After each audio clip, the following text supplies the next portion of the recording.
हमारी इस धरती पर ऐसे कई आइलैंड मौजूद हैं जहां पर कभी लोगों की बसाहट हुआ करती थी, जहां पर कभी लोग बसा करते थे।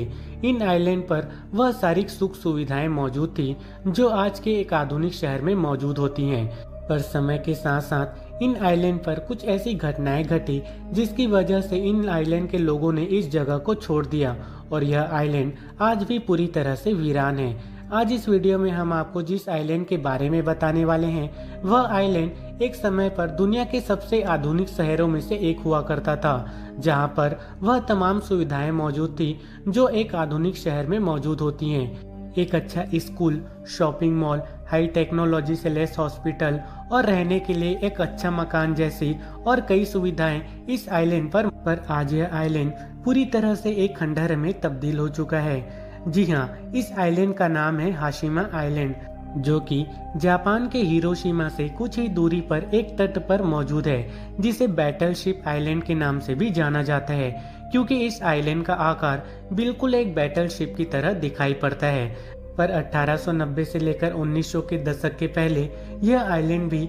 हमारी दुनिया में मौजूद बाकी आइलैंड की तरह ही एक सामान्य आइलैंड हुआ करता था। पर इसी दशक के आसपास इस आइलैंड के कुछ हिस्सों में कोयला खोजा गया।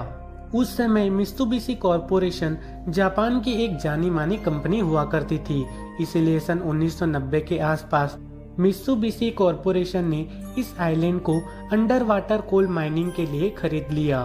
पर मित्सुबिशी कॉरपोरेशन के पास इस आइलैंड पर कोल माइनिंग वर्क की शुरुआत करने से पहले ऐसी कई समस्याएं थी जो एक बड़ी रुकावट बन सकती थी। जैसे कि पहला, हाशिमा आइलैंड हमेशा से ही एक आइसोलेटेड सी जगह थी जो दूर दूर तक चारों तरफ समुद्र से घिरी हुई थी। अब ऐसे में उन्हें एक बड़ी संख्या में मजदूरों की जरूरत थी और मजदूरों को एक तट से दूसरे तट तक लाना ले जाना एक खर्चीला प्रोसेस हो सकता था और साथ ही साथ इससे समय की काफी ज्यादा बर्बादी हो सकती थी।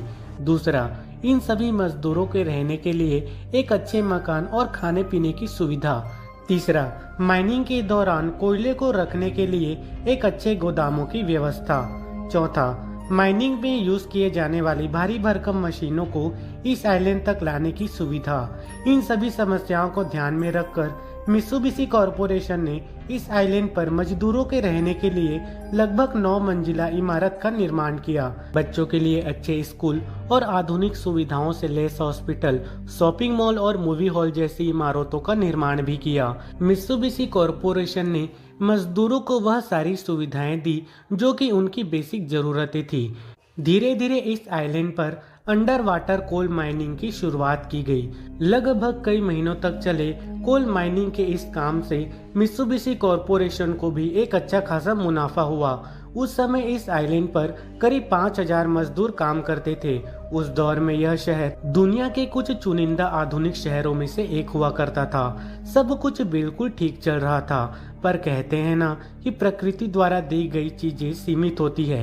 इस आइलैंड पर खोजे जाने वाले कोयले के साथ भी कुछ ऐसा ही हुआ। एक समय ऐसा आया जब इस आइलैंड पर मौजूद सारा कोयला खत्म हो चुका था और कोल माइनिंग का काम लगभग समाप्त हो चुका था। मित्सुबिशी कॉरपोरेशन ने इस आइलैंड को छोड़ दिया था, पर उन 5000 मजदूरों ने इसी आइलैंड पर रहने का फैसला किया। धीरे धीरे समय बीता और वे सारे मजदूर बेरोजगारी के बोझ में दबते चले गए। उन सभी के पास इस आइलैंड को छोड़कर जाने के अलावा कोई दूसरा रास्ता नहीं था। धीरे धीरे सारे मजदूरों ने भी इस आइलैंड से पलायन कर लिया, जिसके बाद यह आइलैंड वीरान पड़ गया। आज इस घटना को लगभग कई दशक बीत चुके हैं और आज यह आइलैंड पूरी तरह से एक खंडहर में तब्दील हो चुका है। कई दशकों तक वीरान रहने की वजह से यह आइलैंड आज भूतिया किस्से कहानियों का बसेरा बन चुका है, जिसकी वजह से इस आइलैंड को आज जापान के सबसे भूतिया जगहों में गिना जाता है।